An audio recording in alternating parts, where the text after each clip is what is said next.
Personal law जो था या मुस्लिम लीग की जो बातें थी 1942 वगैरह में, वो भी यही कहते थे कि हमें धर्म के आधार पे एक अलग स्टेट चाहिए।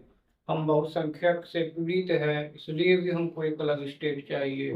तो क्या मान के ये चला जाए कि क्या भारत के एक मुसलमान या भारत के एक बहुत बड़े जो कम्युनिस्ट, कांग्रेस और मुसलमान, इन तीनों की कोई रणनीति है फिर से भारत विभाजन करवाने की, या कोई एक रणनीति है भारत में उथल पुथल गृह युद्ध की तरह कर देने की, जिससे हर चीज जो स्थिर है पिछले 10 सालों से वो अस्थिर हो जाए? नहीं, मेरे हिसाब से कोई रणनीति नहीं है, कोई उथल पुथल का कुछ नहीं है, कोई उसमें षड्यंत्र नहीं है। सिर्फ उनका राजनीतिक उद्देश्य है, वोट के लिए। क्योंकि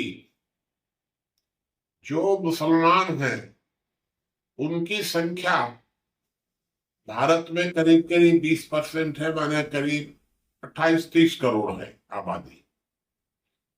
30-35 हो सकता है।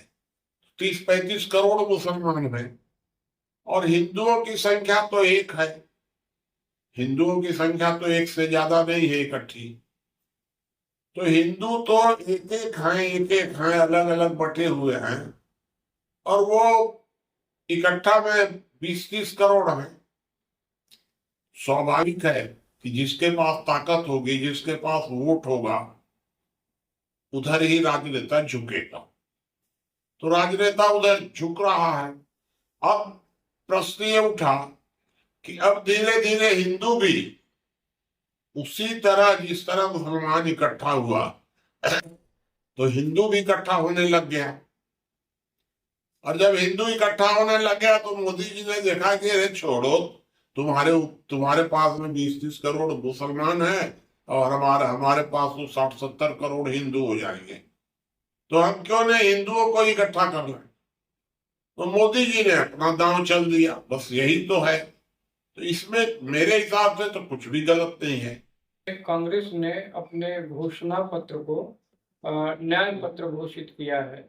न्याय से सीधा सा तात्पर्य ये होता है कि न्याय हमेशा पीड़ित व्यक्ति को चाहिए, कमजोर वर्ग को चाहिए। तो क्या ये मान के चले कि अभी फिलहाल जो कांग्रेस की सरकार है उसमें न्याय है चाहिए कांग्रेस को, वो पीड़ित है या उनको दबाया कुचला जा रहा है, चाहे वो विचारधारा के भी स्तर पे हो सकता है? नहीं, ये बात तो सही है कि वर्तमान समय में नरेंद्र मोदी के आने के बाद मुस्लिम सांप्रदायिकता को कुचला जा रहा है।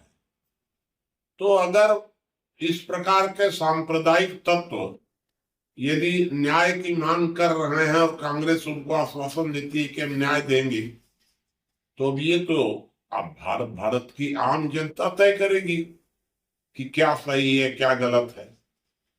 कोई किसी को, वास्तव में कोई जनता तो किसी को कुचल नहीं रही है। भारत का हिंदू तो कुचल नहीं रहा है उनको। उनको खतरा है सरकार से, और सरकार सांप्रदायिकता को कुचल रही है। तो इसमें माने उनको चिल्लाने चिल्लाने दीजिए, उससे क्या होता है। बीजेपी ने अपने घोषणा पत्र को ज्ञान कहा है। ज्ञान से तात्पर्य ये है, जी से गरीबी है, वाई से युवा है, ए से अन्नदाता है और एन से नारी है। ज्ञान कह रहा है ये, मतलब गरीब, युवा, अन्नदाता और नारी के साथ समूह की बात कर रहा है कि हम समूह में जो विषमताएं पैदा हुई हैं उन विषमताओं को के लिए दूर करने के लिए हमें वोट चाहिए। दूसरी ओर मुस्लिम कह रहा है, जो कांग्रेस का घोषणा पत्र है वो कह रहा है हम मुसलमानों की तुष्टीकरण करेंगे, उनके बच्चों को बाहर पढ़ने के लिए स्कॉलरशिप देंगे। तो क्या मतलब एक हिंसक माहौल तैयार करने की कोशिश की जा रही है जिससे ये दोनों उलझ जाए और वोट बैंक में दोनों को फायदा हो, क्या है? नहीं, ये तो देखिए, जो बीजेपी का जो घोषणा पत्र ज्ञान है, ये कुछ नहीं है, इसमें कोई मतलब नहीं है। इनका तो ज्ञान सिर्फ इतना ही है कि जो घोषणा पत्र कांग्रेस ने अपना प्रस्तुत किया, उस घोषणा पत्र में उनका है जातिवाद, जी। कि हम जातिवाद की गारंटी देंगे, जातीय आरक्षण देंगे। उनके घोषणा पत्र में है कि हम गांव वालों को वनवासी नहीं आदिवासी मानेंगे और आदिवासियों को हम माने मूल भारत का मानेंगे, मूल निवासी मानेंगे। उनके घोषणा में है कि हम अल्पसंख्यकों को विशेष अधिकार देंगे। तो बीजेपी ने उसके जवाब में कि ये जातिवाद और जातीय टकराव, इन सब का काट निकाला ज्ञान और बाकी कुछ नहीं है। वो कहीं कुछ नहीं देंगे, केवल वो काट है कि ये जाति का, वो लोग जाति और सांप्रदायिकता का और ये आदिवासी का लाभ कहीं कांग्रेस पार्टी न उठा ले, तो इन्होंने उसको ज्ञान दे दिया। यही मेरे हिसाब से तो यही इतना ही है। एक बहुत बड़ा सवाल ये भी सामने भर कर आते हैं, कांग्रेस की सरकार बनती है तो हम आदिवासियों को मूल निवासी का दर्जा देंगे। अगर आप किसी भी समुदाय को, विशेष वर्ग को अगर मूल निवासी घोषित करेंगे तो कोई अमूल भी तो होंगे, कोई ऐसा भी तो होगा जो विशेष नहीं हो करके बहुत दोयम दर्जे का जिसके लिए कह सकते हैं। तो क्या ये परिपाटी है फिर से एक तैयार करने का, क्या अल्पसंख्यक हो गया, आरक्षण हो गया?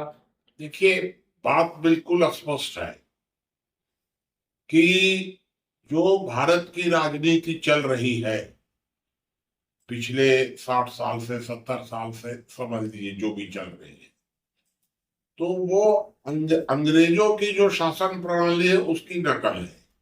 डिवाइड एंड रूल उसकी नकल है सीधा सीधा।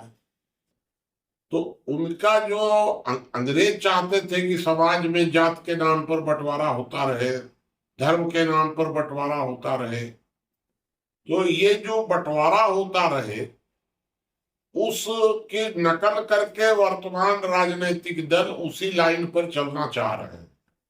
ये मूल निवासी और फलाना ठिकाना, ये सब जो है, ये सब इसी की उपज है कि समाज में भाई यही मूल निवासी करते करते तो आज मणिपुर अशांत हुआ।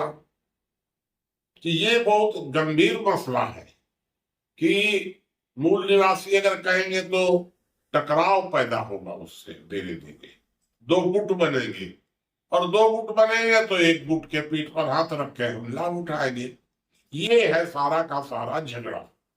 और इस झगड़े में बीजेपी का मानना है कि अगर हम बिल्कुल साफ हो जा रहेंगे एकदम तो नुकसान उठा लेंगे। तो इस गुटबंदी से बीजेपी उसको ये ज्ञान वगैरह बना करके उसको उन शब्दों के पानी आडंबर में ला करके, वास्तव में सच्चाई तो यही है कि आगे चल करके बीजेपी अगर पावर में आती है सब प्रकार के आरक्षण खत्म कर दिए जाएंगे, कोई आरक्षण की जरूरत ही नहीं है।